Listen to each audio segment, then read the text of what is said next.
I think we probably can agree that the last argument, trying to prove that there are these external objects like chairs, is less than a persuasive, what we might call, proof. But the question we're really worried about is what is reasonable, what's rational for somebody to believe about the world, and how can they go about being rational? And I think if we're thinking of it in those terms, we can find a better explanation of what's going on. Think about a person, Cindy. Cindy has had experiences of seeing chairs, or of seeming to see chairs. The difference between seeing chairs and seeming to see is sometimes you seem to see chairs even though they're not there. So if you're having an hallucination of a chair, you would still be seeming to see a chair. But Cindy has these experiences. From that, we'd like to conclude, at least under certain circumstances, that it is reasonable for Cindy to believe that there are chairs. And it looks like there's a principle that we might want to invoke to justify the inference from 2 to 3, and it's the principle that I state is number 1. If somebody seems to experience an entity, then it's reasonable to believe that the entity exists. Maybe we want to add a little bit to that principle that if the conditions are normal, the person hasn't taken any kind of hallucinogenic drug, etc. But that's kind of the principle. And so when we're thinking about what was reasonable for somebody to believe, what's rational for them to believe, when they have experiences, normal perceptual kind of experiences, seeing a chair, or as I am right now, I'm sitting on a chair, I'm feeling a chair below me. When everything seems normal, it's reasonable to believe that there are chairs. So what we might call this is the from chair experience to rational belief argument.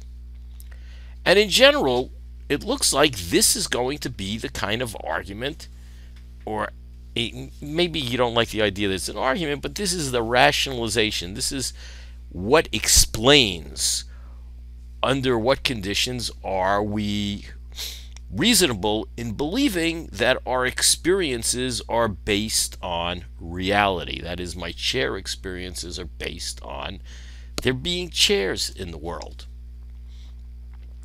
And I think let's start from this as a starting point, because if we can't even start here, I think we need to stop talking about philosophy of religion and go back and worry about questions of what philosophers call knowledge and skepticism. And right now, I don't think that that's the right place for us to jump in the discussion.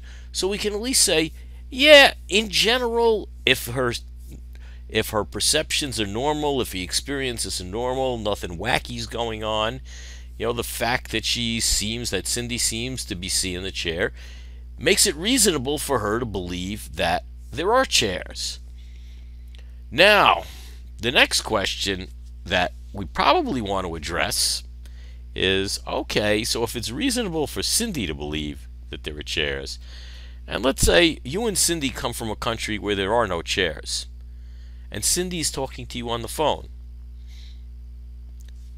is it reasonable for you now to believe that there are these things that are chairs? That is, you come from a country where people either stand or they sit on the floor.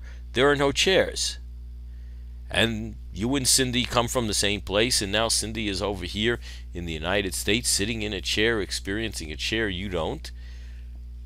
Under what circumstances is it reasonable, is it rational for you to believe that there are these objects in the world, that there are these chair things? After she describes what they look like, so you understand the concept of the chair, are you then reasonable in believing it? I think under ordinary conditions, we want to say, sure, even if you haven't experienced it, you have a reliable source, somebody who's giving you testimony, somebody who's been reliable, who's been a truth teller in general.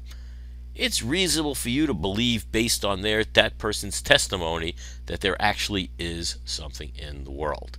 Okay, so now that we've gotten past the simple objects in the world and what in general makes it reasonable for us to believe these kinds of things, Let's turn to thinking about religious experience and miracles and what it is for us to be reasonable to believe based on people's having these kinds of experiences.